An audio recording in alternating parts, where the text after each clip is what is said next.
Personnes atteintes du sida. Originaire de l'Afrique, le sida est le dernier stade de l'infection par ce virus et finit par la mort de l'organisme infecté. 3 modes de transmission ont été observés. Par voie sexuelle, qui est la principale, par voie sanguine, qui concerne particulièrement les utilisateurs de drogues injectables, de la mère à l'enfant, qui peut survenir dans les dernières semaines de la grossesse et au moment de l'accouchement.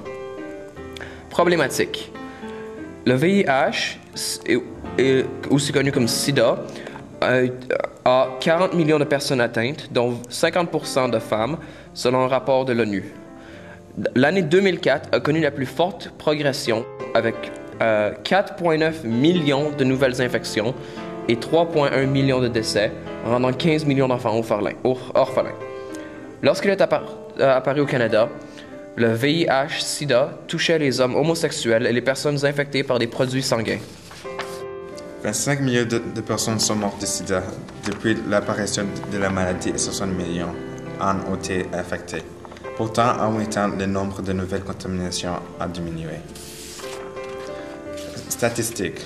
Personnes vivant avec le virus VIH, 120 000.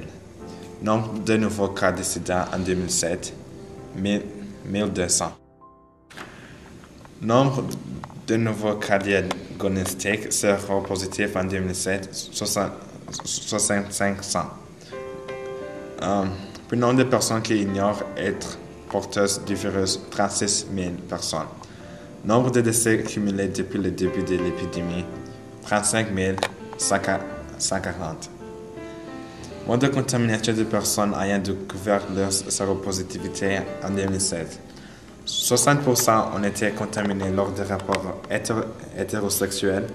100 cas par jour, dont près de 1000 cas chez les enfants de moins de 15 ans. Selon une étude de l'OMS parue en mars 2009, le nombre de cas de sida chez les hommes de plus de 50 ans augmente considérablement. Le recours de plus en plus fréquent au Viagra, des relations sexuelles non protégées, un âge où les hommes se sentent moins concernés par le virus VIH expliquerait en partie cette augmentation.